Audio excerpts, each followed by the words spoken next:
ke dalam dunia ini untuk menyelamatkan dosa saudara dan saya.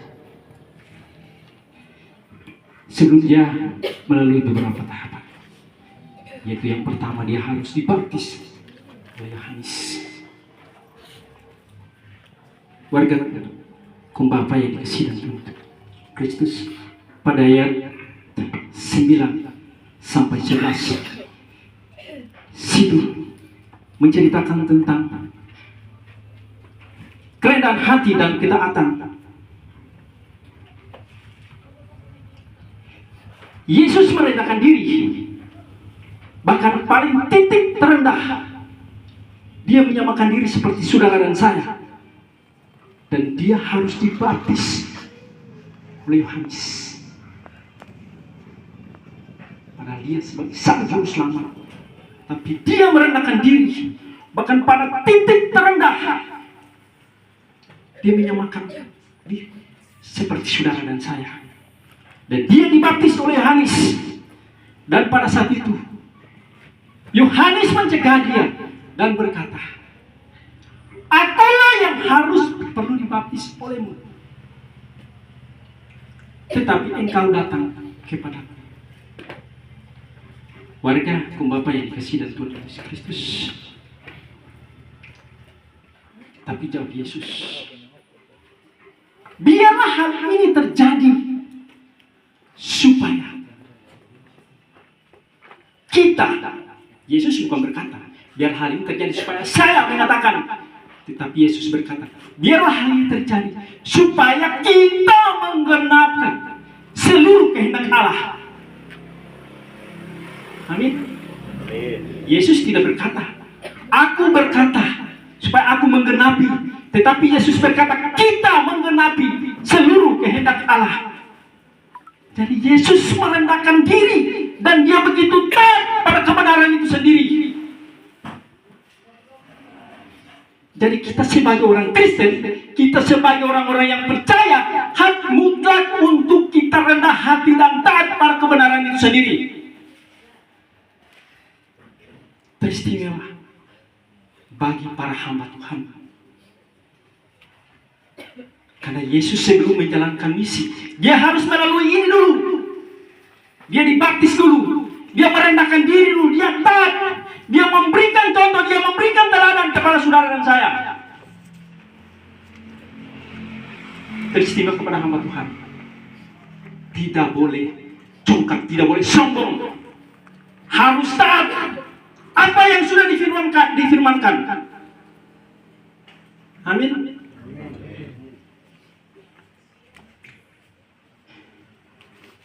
Karena Yesus telah memberikan contoh, memberikan teladan kepada saudara dan saya.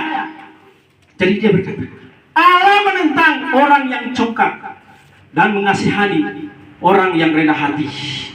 Yakobus 4 ayat 6 jelas mengatakan, kenapa dia mencongkak? Karena dia sendiri yang sudah berikan contoh, memberikan teladan. Dia merendahkan diri, bahkan pada titik terendah. Jadi barang siapa yang congkak, dia akan menentang.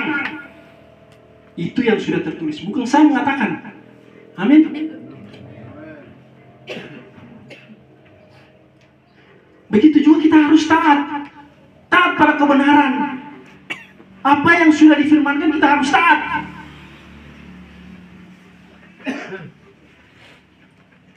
Bapak Ibu saudara yang dikasihi dan Tuhan Yesus Kristus, saya jujur saja, saya sering sedih. Setiap tahun, setiap Desember saya sedih sekali. Kenapa saya sedih? Karena Desember itu kita merayakan hari kelahiran Yesus Kristus, hari kelahiran Sang Juru Selamat kita. Tetapi apa yang terjadi? Setiap kita merayakan hari Natal, pasti diakhiri dengan minum minuman keras, dan setelah itu pasti putar lagu DJ, iya kan? Amin. Tersalah kan? Padahal Imamat 10 ayat 10 sudah jelas dikatakan bahwa kita harus membedakan mana yang kudus dan mana yang tidak kudus. Itu firman Tuhan sudah jelas menyatakan demikian. Saya jujur saja, saya setiap Desember saya sedih, hati saya sedih. Wih, orang habis merayakan hari Sang Juru Selamat, tapi DP terakhir ke bawah. Oh my God, keren. Daripada mandi je haputari. Kau yang di dalam siapa? Para hamba Tuhan di dalam yang terlibat. Jika di hari ini saudara sudah mendengar firman, bertobatlah dan jangan melakukan lagi. Apakah tentara bisa bertahan? Habis ibadah dan terakhir ke batu menyanyi puji-pujian. Nanti kalau Tuhan suka pemilu nanti setelah besok hari baru. Homai kok oke. Saya jujur saja, setelah sampai periode pertama, tahun pertama, di lingkungan saya masih melakukan hal yang sama. Tapi setelah itu, saya memberikan pengertian buat mereka. Akhirnya di tahun kedua ke sana, saudara ada yang meminum di dalam sebuah. Selama saya masih ada, mereka tidak berani.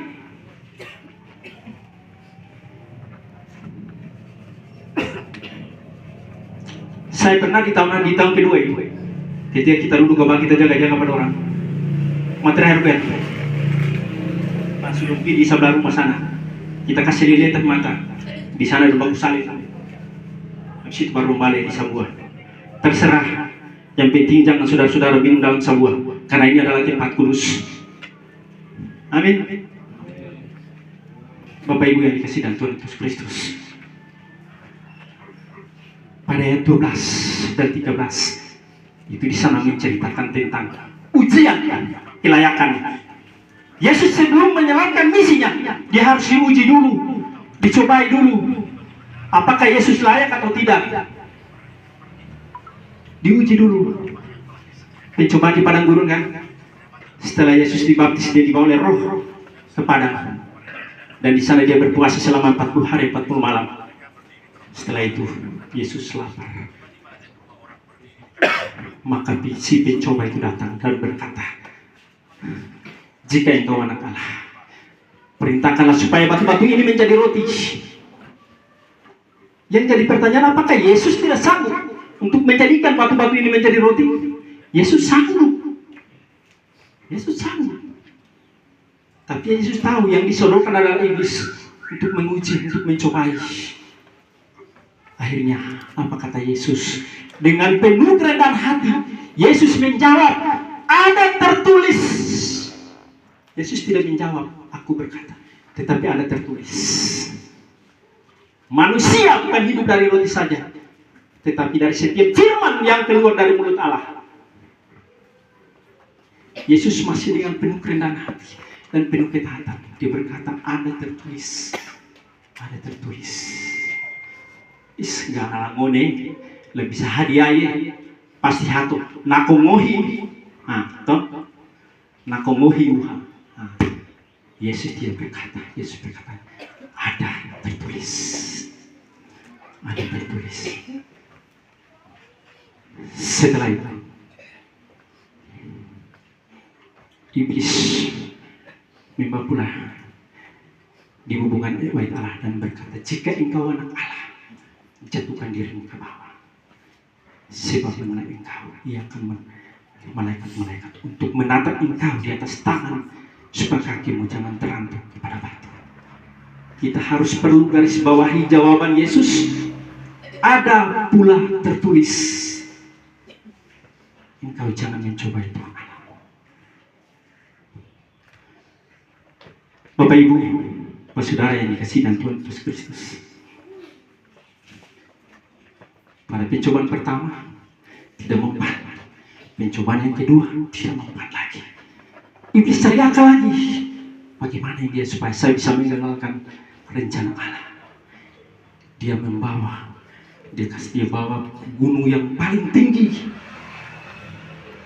dan iblis memperlihatkan semua kerajaan dunia dan kemegahan dunia, dan berkata, semuanya ini akan kuberikan kepadamu asal engkau sujud menyembah aku. Iblis bilang, cuma bilang begini saja, semua ini akan kuberikan kepada kamu.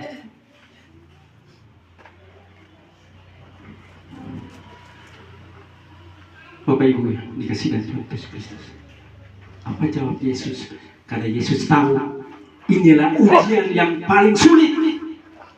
Akhirnya Yesus langsung berkata, nyala iblis,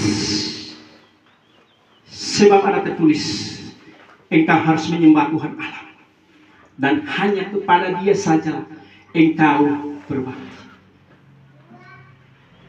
Bapak Ibu, saudara yang dikasihi dari Tuhan Yesus Kristus, pencobaan yang ketiga, ini yang harus perlu kita gumuli bersama. Karena ini berbicara tentang kekayaan dan keindahan dunia.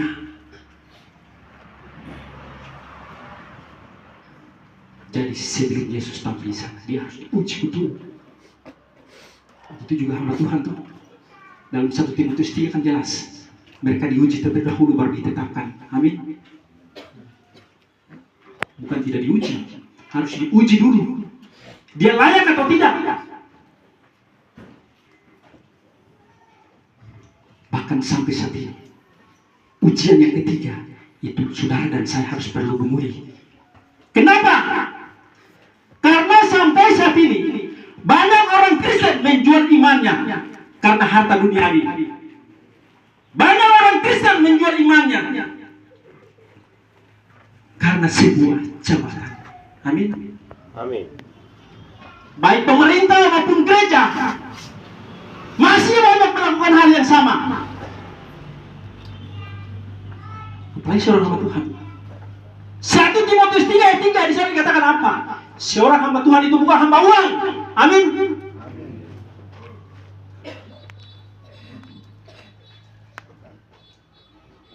Bukan hamba uang. Jadi pelayanan itu bukan main-main, saudara. Yesus sebelum tampil, Dia harus melalui beberapa tahapan. Dan setelah itu baru Dia tampil ke Galilea.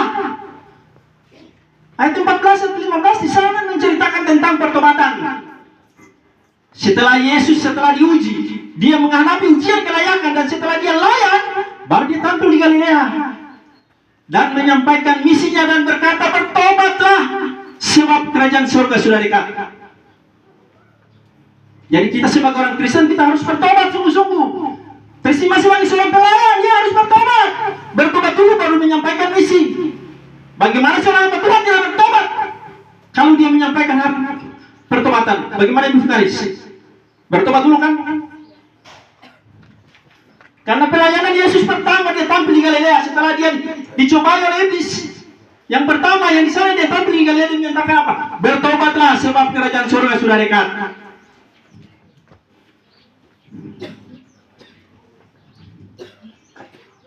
Jadi ini peringatan kepada kita semua, teristimewa kepada hamba Tuhan. Jangan nanti habis ini baru hamba Tuhan.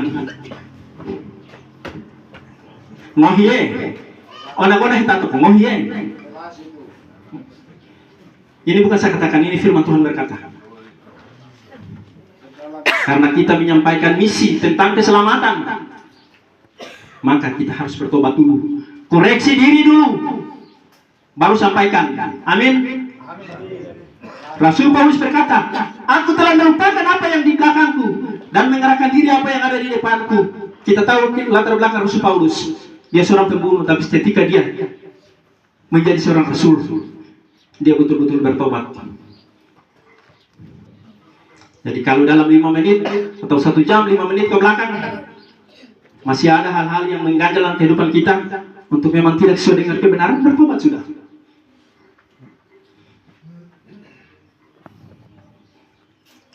Warga Bapak yang dikasihi dan Tuhan Kristus, saya